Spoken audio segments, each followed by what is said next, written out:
Africa Cup Champions League no AS Douane of Burkina Faso Oma qualify over AS Jani of Niger. Yeah, no. Wamo answer and walk over. Udim send Niger. Yes, you want to the game and to me. I'm so young Koya Niman. Generation 4. Every Senegal. Omushe 2. I'm a half year of Guinea. Eshe 2. And to the challenge Generation 4 for no. Wama traffic now. So my frame. I'm a half year. I'll qualify. Asek Mimosa of La Côte d'Ivoire. Oshe 2. I'm a Coton Sport. And so I'm free penin. One antibi. Asak Mimosa. Wa qualify. Mamingram our gamer. A Basso. And so our Liberia. LISCR. Wamo LISCR FC. Wamo Trafio Liberia. Wamo Tunsa. And Fred Ball Rangers of Sierra Leone. Ball Rangers for Ekoshamu 1-0. Wamo qualify. Young Kwayanin. Ramos Stars. Wamo. And so our Ogun State. Abiyakuta. What do I need? HMOA. Ramos Stars, Wamutra Fiesha Bako, Yami Diama Sporting Club,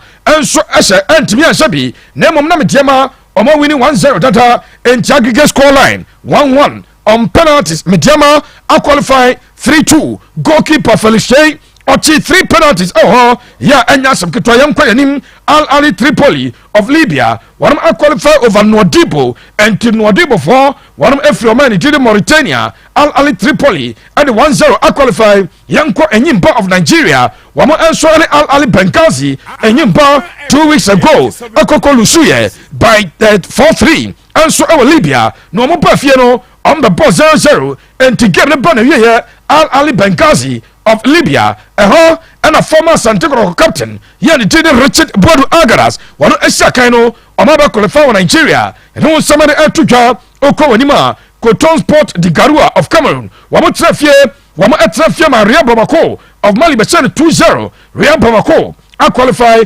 AS Vita Club, Omani Primera de Augusto, game near 1-1, Primera de Augusto, Oma qualify first leg acquire 0-0 said the AS Vita Club, one of him, Oman Tian Komanin, St. George's Ewa Ethiopia, Osha 3, Emma KMKM of Zambia, Etimu Bako, St. George's are qualified, Yawo Konanim, Big Bullet of Mali, Big Bullet, Wama Eshabako, Emma Dragon FC, Wama Antumi and Tibi Big Bullets are qualified, Yawan also Ekonima, Dun Seminano, Ete War, Mamen Kobanim, Menya Juanaka, and from our CAF Champions League, Far Rabat of Morocco, Osha 7. Emma Kara of Togo and Tumi and Tibi, Far Rabat of Morocco, Osha 7. Kara of Togo, one Timi and Tibi, Far Rabat qualify Vipers of Uganda, Shemino, Emma Bobokwa, the other Galaxy of Botswana, Watimu Bako, Nanso still, Botswana Fono, after Somuluzu 2-1, Oma qualify first leg results, no, Apam Oma qualify, Etoile Sahel of Tunisia, Asha 1, Emma CS Constant of Algeria and Tumiante, Etoile Sahel qualify, Sanso and Adwani Chema, Young Africans of Tanzania 5, Asas of Djibouti 1, Young Africans, Wama qualify, Power Dynamos of Zimbabwe, Zambia, Obushe 2, Emma African Stars of Namibia and Tumi and Tibi, Power Dynamos are qualified, Yuko Wanima, Green Mamba of Answantini, Wamo Anso, Ekoko PM of Mozambique, Omani UD Songo, the boy, 1-1, UD Songo, will qualify Ahila on Tomasha 3, Emma Wau Salam of South Sudan, Wamo Anso Tumi and Tibi, and Al Ali on Duman, 3-0. Ama qualify Akoma Young Koyanimna Orlando Paris Osha 3 Ama Jabal of Comoros and Tumi Antibi Orlando Paris are qualifying AS Douane of Burkina Faso Enya walkover Makacho Somu Kemno Nanso Muko Niger Game Namaso Amarek of Sudan Wamo also qualify over Otowo Do of Comoros Wamo qualify over them Afe Bumaru Wamo Sha 5 Emma Central Sportive of Gabon, one answer at Timu Bakope, one qualify Ekomanim, APRL Rwanda, one qualify over Somalian side, Nidi Ade Gadika, one qualify over them, Al Ali Benghazi, Makacho Somoni and Yimpano, one qualify 4-3 on aggregator, where score like a crowd, yeah, a free CAF Champions League Apahe,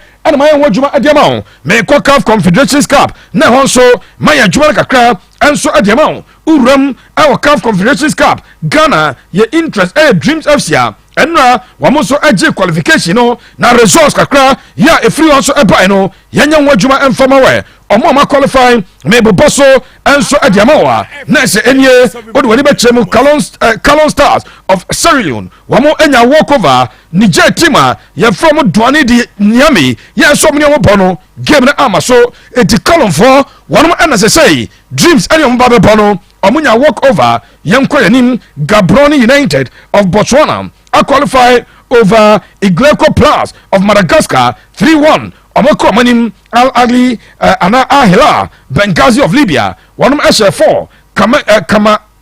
Kakamega Homeboys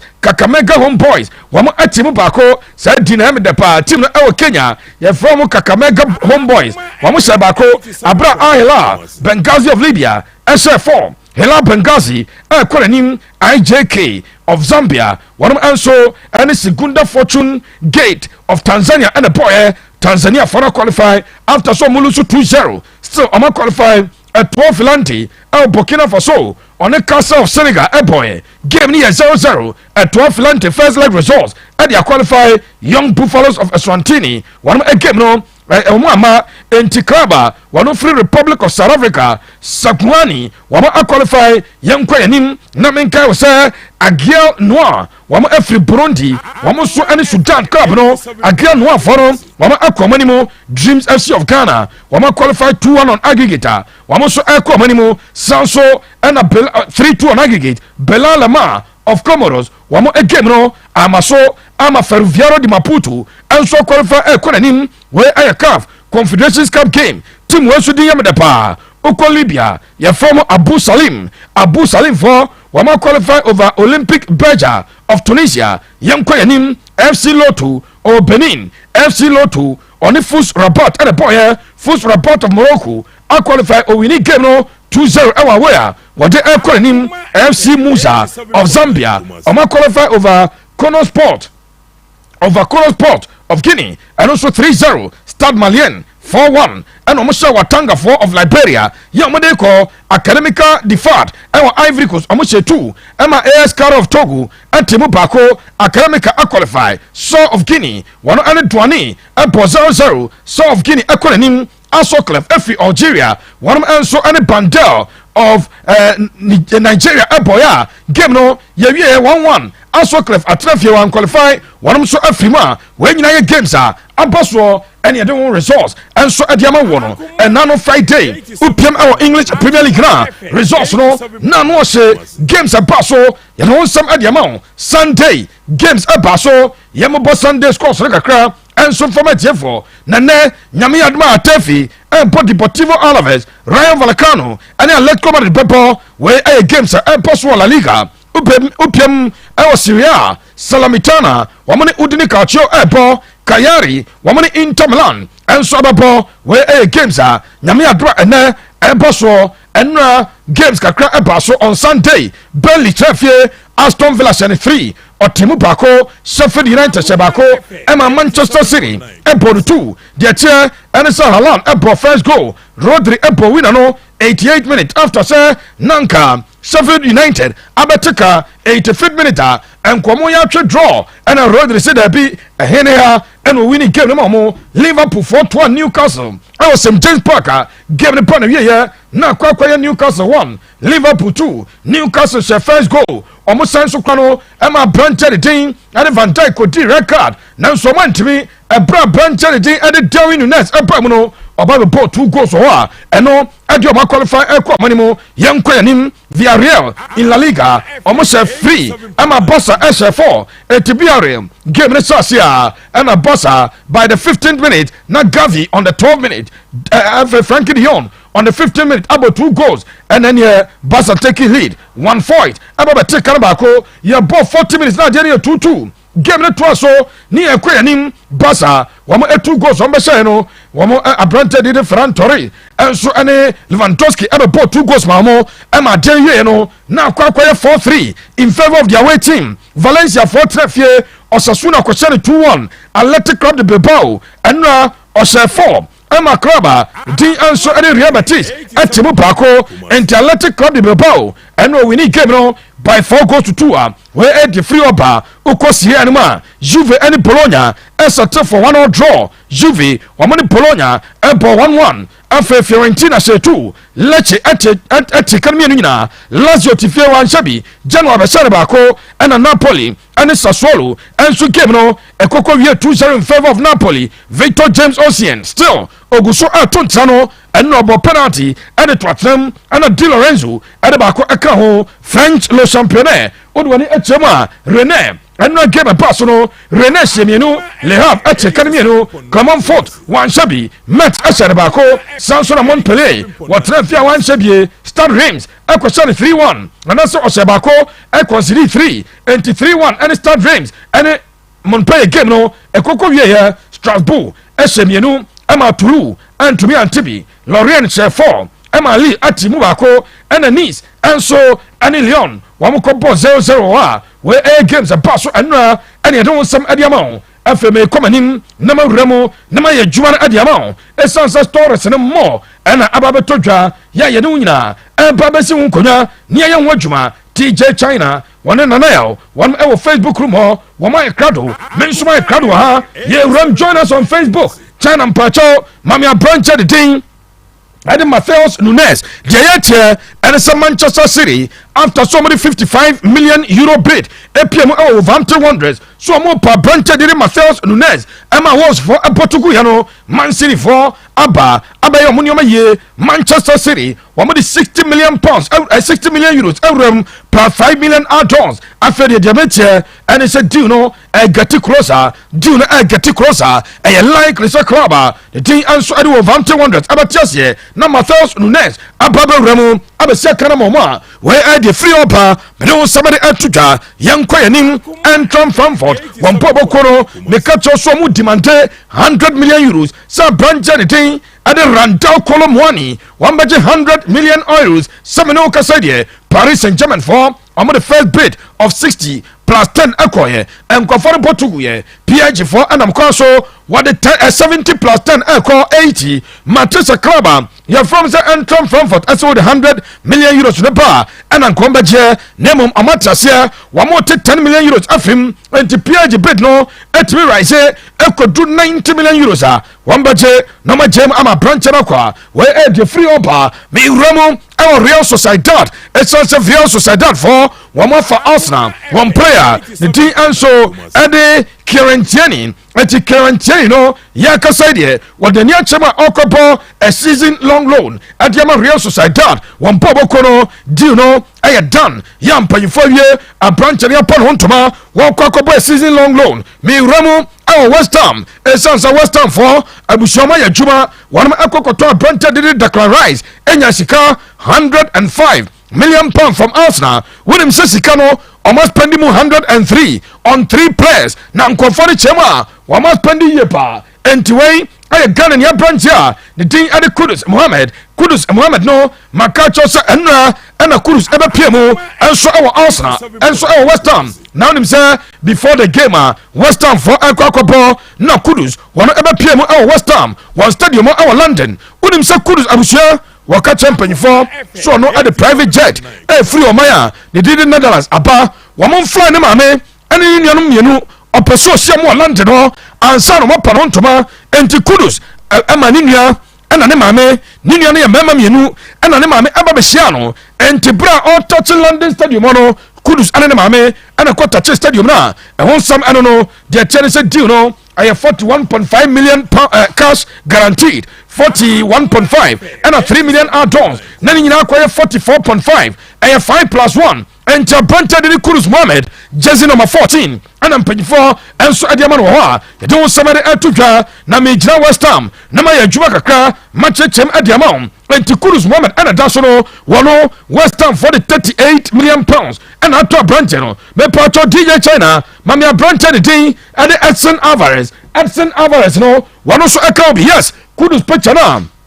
wadana ma me chana kwachi na fe yanchem ye pacha for mumra ye Facebook page no so Kudus Mohammed me se anra okacha West Ham for so person ne maame and a stadium and to West Ham for and so I arrangement I fly Kudus ne maame one and a good veil and so a no and afa ninua no mienu ye fly mu nyina efiri nkranima ha ɛna mo kɔka no ansa na Kudus touch stadium na akɔtwa no pictures ni nyina no na ni niam na aba bedru sa picture na DJ China ɛde ato page no so no na me ka kyerɛ sɛ West Ham for 105 million pounds na wɔn chi free Arsenal no yɛnyɛ mathematics na enti abrantia ne din ate Edson Alvarez 35 million pounds China for Edson Alvarez abra 35 million pounds and almost spend it here on Edson Alvarez. Young Quayanim, Mammy James Ward-Prowse, one almost spend 30 million pounds and Tuka James Ward-Prowse. And your Brenton did Edson Alvarez Eboma. Next Walker Quanyasika, a Sompo around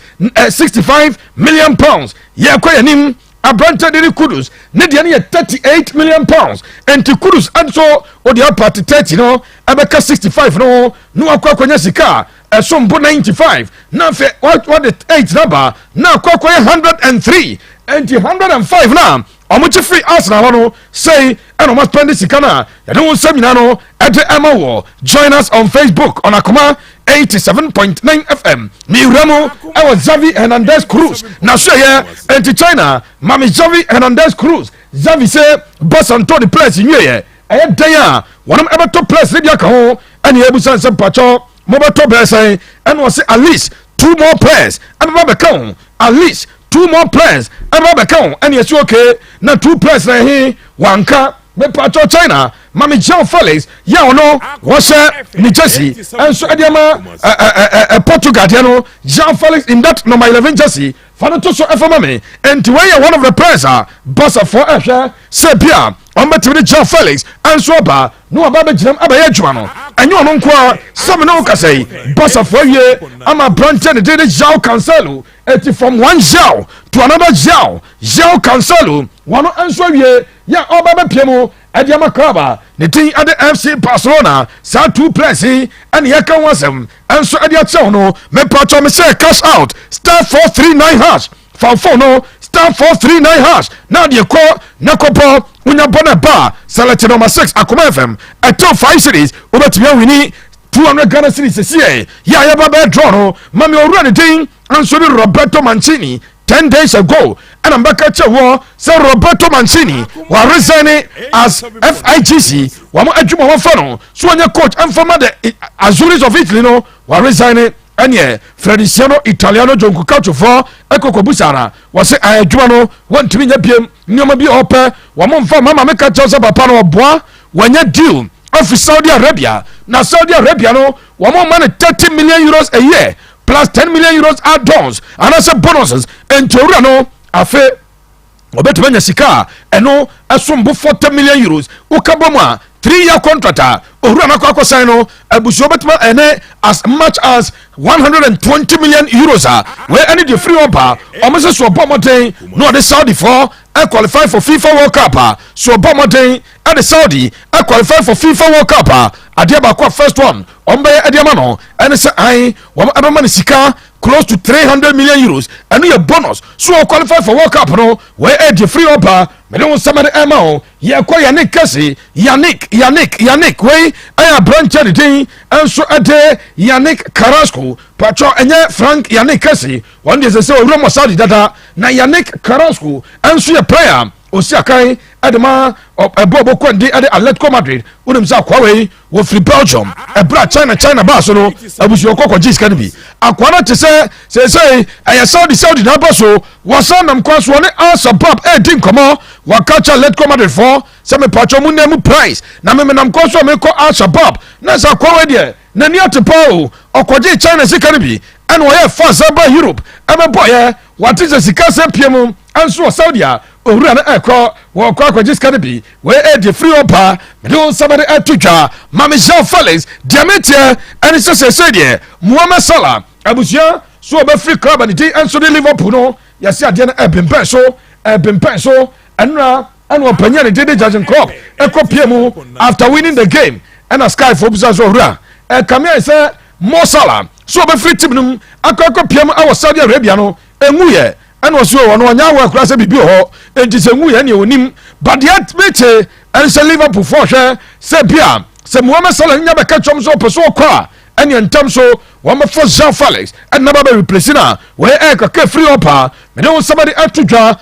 club and the team at the Manchester United. Wamo here left back. China mame Mark Kukuyara first. Mame Mark Kukuyara. Ewo pledge no so. Ningina say Manchester United for one left back. Mark Kukuyara. Chelsea for over 62 million pounds. And I'm going to for Branche. Every Brighton of Albion. When him say look short player. Sancho and Manchester United no. Wamo left backer. Wamo ni sa done so. Tara Malaysia. Wano so koko plan. And Jomo Pepe. Wamo koya. Yes, Mark Kukuyara no. Chelsea for willing. So mbɛmɛnako na sika mo bɔ sɔmo gye no ɛnyɛ sika ketewa ɛhɔ anama yi fɔ ekoko busa bɔsa as we speak bɔsa aberante didi alonso kram so mo ntumi register no ntɔmo ko busa yɛ former Chelsea player yanni didi Marcos Alonso no wɔn kɔkɔ busa man yi fɔ egu so yɛ wɔn pɛ a replacement na wɔn sɛ wɔn gye aberante a edin adi lukshaw di so ne ho tɔ no ɔba lukshaw no ɛnya di a saa players wɔn bɛ bɛtumi atu no ntɔmo pɔ bi a ɔbɛbɔ in the interim na afei ɔmo ayɛ ntɛm akɔkɔpɛ a typical number 3 ɛde aba na ɔbɛbɔ in the interim sɛ lukshaw ho tɔ na ɔbɛbɔ the position no yɛn to so yɛn kɔ yɛn nim China mpakyɛw mami Sofiane Amrabat ɛnso ɛwɔ yɛn Facebook page no so mpakyɛw Akoma 87.9 FM mami aberante de din ɛne Sofiane Amrabat deɛ kyɛ ɛne sɛ unim sɛ Manchester United wɔn ɛna ayɛ wɔn adwene so wɔn pɛ Sofiane Amrabat na deɛ na kyɛ papa man you for bɛyɛ 2 months ni ɛna Sofiane Amrabat to Manchester United ɛyi ne ti United ɛntumi nwieyɛ Manchester Napoli ɛpɛ so ɔde ne ho gyim Napoli for episode of ɔmo gym no ɔmo kɔ Fiorentina ɛkɔyɛ enquiries about the branch of the day ɛde Sofiane Amrabat so ɔmo nya owura na wɔnom ɛbɛfa no wɔyɛ ɛde free ɔba mene wo samɛde ɛto dwa me ewura mu ntɛntɛm wɔ Bayern Munich Bayern for ɛnya akɔ akɔtɔ goalkeeper ne din ɛde Daniel Perez sɛ deɛ Bayern apare ho ntoma nti officially Bayern ɛwɔ 3 goalkeepers aberante ne din ɛde Sven Ulreich wɔno ɛna sɛsi a first goalkeeper no ɛprɛ ɔdam ɔmatɔ branch ɛfɛ sɛ Daniel Perez wɔno sika ɔmo de tɔ no fia bi bɛyɛ 5 million euros ɛna ɔmo de akɔtɔ no ɛnso afiri ɔmo a ne din ɛde Israel aba mate sɛ first choice goalkeeper Manuel Peter Neuer ne ho atɔ na wɔno nso ɛba ɔba bɛbɔ adwuma no nti wɔyi deɛ firi ɔba mene wo nsɛm de ɛto dwa Al Ittifaq ɔmo ani abere di wei ɛba na ɛkɔ wonim sɛ aberante de din ɛde Michael Antonio a na mekyerɛ coach Kwakutwum aberante wei ɛduru baabi na ne performance ɛnyɛ na mpanyinfoɔ pɛ sɛ ɔmo offload no ɛna ɔmo de ne kɔma a Peak Performing Limited ɛne yɛde ne ma coach Kwakutwum so wɔn piki ne performance ɛne adwuma a Kwakutwum ɛyɛ yɛ ɛnso ɛwɔ aberante a yɛfɛ ne sɛ Michael Antonio ho no ɛnyɛ asɛm ketewa kwa mepatwa burokyɛfo a mu kyɛɛ no coach Freddy nasɛm ɛna mekan wɔno apiki boy no ama ne performance ɛnyɛ asɛm ketewa sɛ yɛkasa sɛsie Michael Antonio no yɛsɛ Al Ittifaq for wɔnom ɛpɛ no na nyantea West Ham ɔmo yɛ against the move aberante no so yɛsɛ initially no ɔmpɛ sɛ ɔbɛkɔ nanso Steven Gerrard motia sahene wɔne aberante no di nkɔmmɔ da bia so owura bɔɔl no wɔbɔ bi wɔta England deɛ ɔbɛn bia wɔyɛ ɔba ha ɔmbɛ appreciate more wobɛnya sika more nti woba bra na bɛbɔ adwuma ɛwɔ ha na nneɔma nkɔyɛ amfama ho Manchester United ɛsɛkye for a left back United for ɛmpɛ sɛ ɔmbɛfa a top left back ɛdena ba ɛsɛ so ɔmo Lukshaw so ɔno onimpɔ no bɔ Malaysia no ɛnimpɔ no bɔ nti deɛ teɛ ɛno so ɔmo nam fikyɛ ɛntɛntɛ no a ɛpɛ obi ɛdena ba ɔmo akɔkɔyɛ enquiries ɛwɔ Brentford sɛ aberante ne didi Rico Henry no na availability ɛte sɛn nti Manchester United officially wɔn ayɛ enquiries ɛnso wɔ Brentford sɛ Brentford for wɔn akɔda ne din ɛde Rico Henry no ne ho nsɛm ɛte sɛn wɔn mfa nto dwa na wɔn ho deɛ wɔn bɛyɛ mepa bewuram na ma yɛ stories more Raf onipa no sɛ deɛ nsɛm a ɛto no ɛnyɛ asɛm ketewa nti ɔpanyin ne din ɛde Luis Rubiales megyina hɔ mɛyɛ stories more ɛwɔ hɔ te join yɛn ɛwɔ yɛn Facebook page no so wonim sɛ Luis Rubiales ne maame ɛde aba bɛto dwa na ne maame no ɛsɛ wɔno onidi enti yɛsɛ abrewa no ɛsɛ nsɛm a ɔmo ade to ne ba no so wɔpɛ sɛ ɔmo bɛka no kora wom enti walɔke ne ho ɛwɔ dɛm na sɛ yɛkasa sɛsie maame no kɔkɔ sɛ dɛm ɛne walɔke ne ho mate sɛ pɔsifoɔ ɛne mpanyinfoɔ ɔda n'akyi ɛbɔ purum sɛ maame no mie na ɔmo ne ne nkasa kɛkɛ abrewa no sɛ ɔmie ɔno ɔkɔ hunger strike obɛwu a ɔnwu nsɛm a ɛkɔ so about the bar ne din ɛde Luis Rubiales no wɔn te aseɛ ne yɛsɛ maame no sɛ opese Jenny Hemesu ebeka no kura wasem no mu esanse Jenny Hemesu wono maame no wafa ne ba no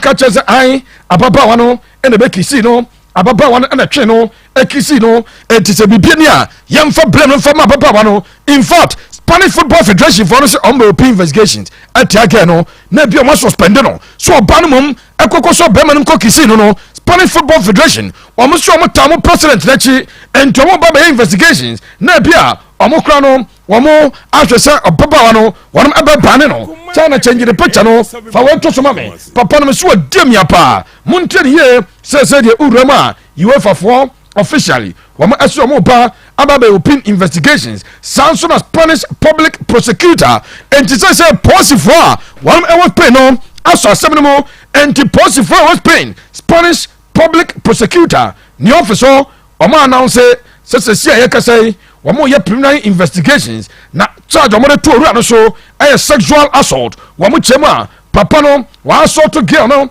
I friend no Jenny Hemesu no was assault to the sexually and Tom Pesomani Sadia no at so no more open investigations ya diameter and as investigations no e bet ma first maba na me pacho Spanish Football Federation for no Ralph omo disobedience mu kakra China for we to so me yes Spanish Football Federation for the chema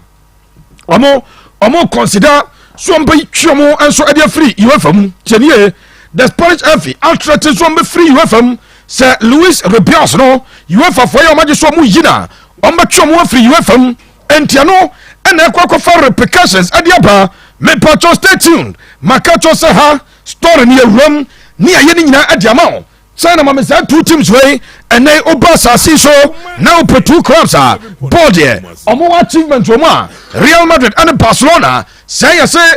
Spanish Football Federation omo twa mu free UEFA mu a e Real Madrid and Barcelona UEFA Champions League no one entimi mobi na dia no abusia kofa sam adiaba Uro Spain se ya Real Madrid and Barcelona for omacho krata a distance mo every sense mura wo mo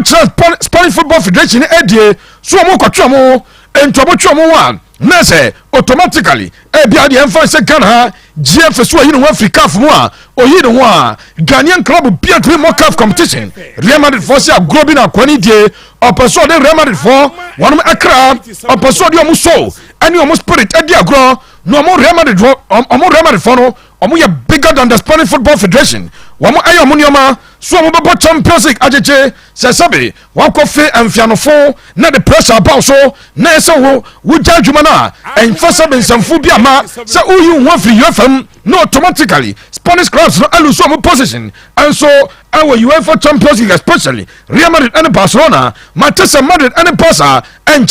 on the carbon na bia omo issue joint statement at the abonte aba condemn sanyoma and also ekoso no e don sem na ade atudwa makacho se on Monday ye aya no stories ne mo we kra no ye nyanya results a e free Premier League no ani ade eba e bia ne nya nwura ho me pa choma me abranche de tin ade Romelu Lukaku na me mfon tudwa se Romelu me nama Lukaku boli as we speak Romelu Lukaku no e likely say AS Roma one ebawie Roma for proposal so betua 5 million euros at the Chelsea as the loan fee after Makacha Lukaku say Lukaku close to 16 million pounds which also our club by from Chelsea no yenya player between 8 and 9 million pounds yes Lukaku ajetum say ane so oba Jose Mourinho tim kwade oba tiri sika so no oba bebo ya deal no enso akeka kwa ni mu pa anya some kitokra China mami abrantia ye fa no Son Heung-min hey say a break me kosa Son Heung-min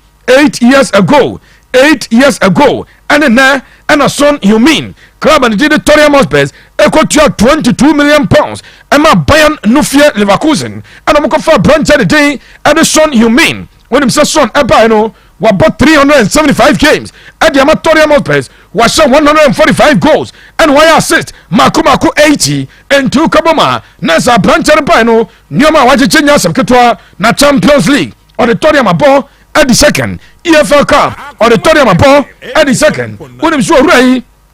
aba Premier League Team of the Year Makumaku miensa and wabam Sanso and a goal of the month no mienu and waje a branch was a goal of the season da and a Puskas award waje Premier League golden boot wagye baako enti so no ɛna nei yɛde wo nsɛm pi ade ama wo mame abrante de den ɛnso ɛte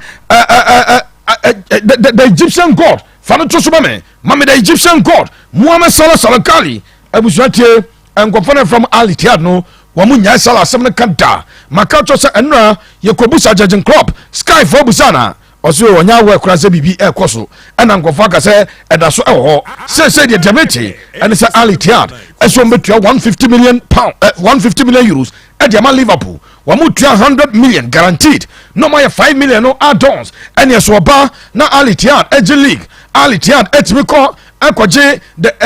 Asian Champions League na ɛne saa nneɛma no nyinaa wɔn bɛtua sika ɛnso ɛde asɔ so ntoɔ mpɛ sɛ wɔn tua guaranteed 100 million euros na afei wɔn ɛma no 50 million add-ons mepatwɔ ɛno ɛyɛ deɛ bɛkɔ club a ne din ɛde Liverpool munti aberante ne deɛ no abusuama tum last week mebɛka kyerɛ wo sɛ nom so mbɛtua 240 million euros sɛ ɔmo de akɔ 350 million euros wɔn sesa aberante de Salah ɛgye tum no ɔba afei wɔn ma no 350 million euros a ɛno ɛne sika a wɔn propose so ɔmo de bɛma aberante no yɛsɛ still adeɛ no yɛakɔfa asɛm aba ne nyina ne sɛ wode wɔne kyɛm wɔ Europe a ɛna yɛ 28th ɛkyerɛ 29th 30th 31st na afei transfer window no akoro si tiɛmfa no sɛ adeɛ bɛkye 1st of September deɛ na akoro si na mmom woba wokɔ Saudi a ɔmo deɛ na ɛsɛ koro si 7th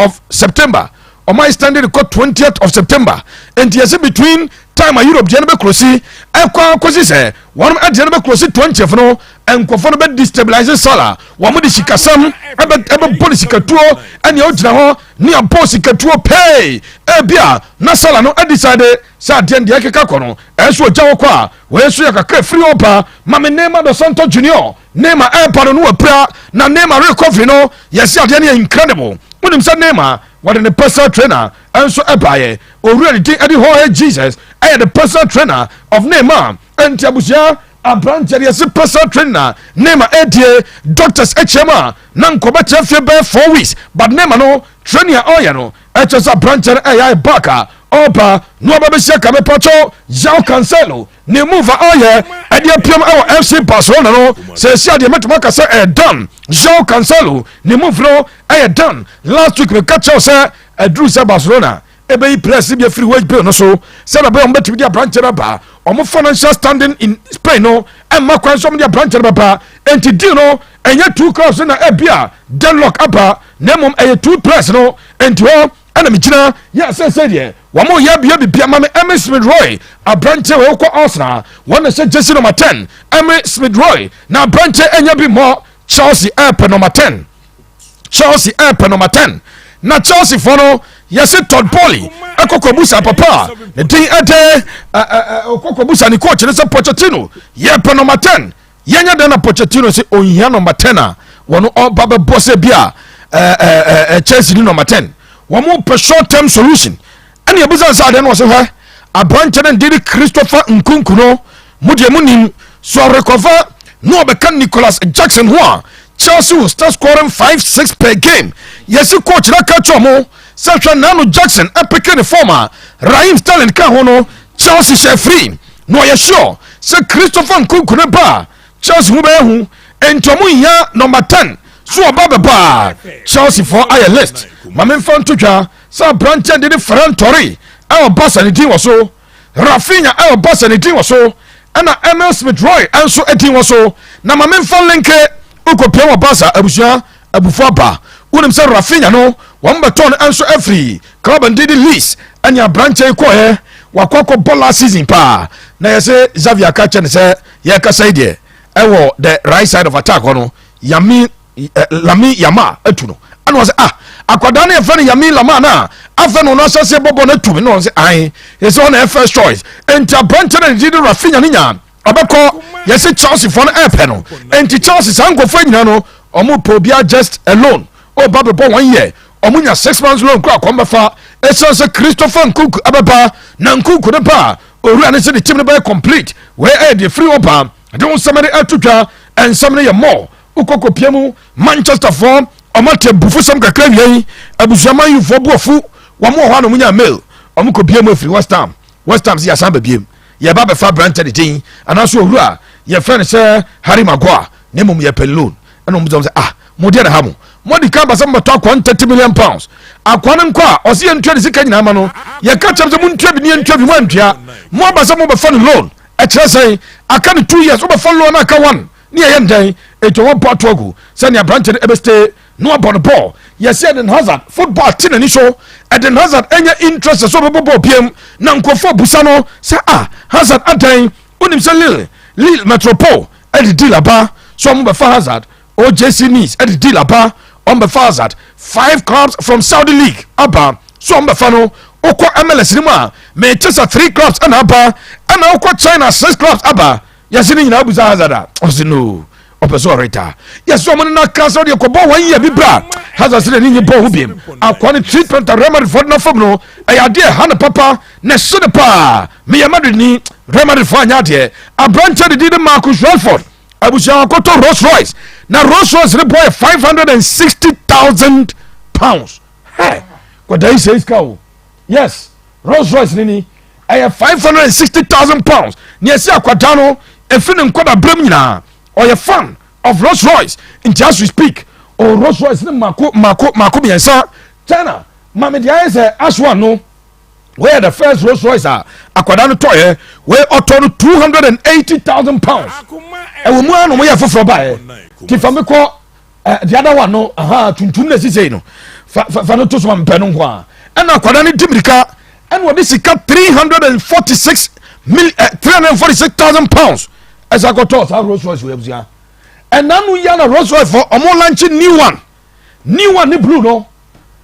ne boy 560,000 pounds akwadani tin and so ade Marcus Rashford wakwakoto Marcus Rashford akwakoto etienie ya ede wonsam ade ejaw yenyam ha na fa yem for discussions no and for so kaisa o cash out o disika o cash out o disika o bo star 4 Uber star no about 439 hash star 439 hash ne disika se see about 5 cities can so be select number 6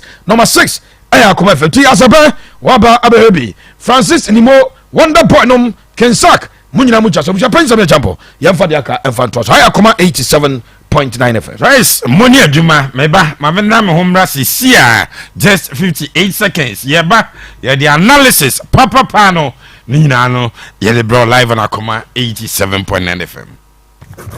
Why are you scratching so fast on the Pepsi box? I want to be the first to enter the back to school promo to win exciting prizes for Kwame to school. Awesome! Yes, there are exciting prizes to be won instantly. Is it really Pepsi? So I start scratching. No! Key Bar and Geisha are included. All you need to do is simply buy your favorite bathing soap that lasts long. Geisha, Key Soap, and multi-purpose bar with Ghanaian heritage and your maximum cavity protection toothpaste, Pepsodent. Scratch panel and text the short code star 844 star 40 hash to win exciting prizes instantly. If you accumulate higher points on all 3 products, you can win the ultimate rewards of 5,000 Ghana Cedis cash prize, a tabletop fridge, and 1,000 Ghana Cedis Malcolm shopping vouchers. There are over 200,000 rewards to be won. Redeem your prizes at any Unilever distributor's point. Anyways, promo starts from July to August. This advert is FDA approved. Welcome back again to us live on Akoma 87.9 FM. About Danito, who leads and your birthday. Come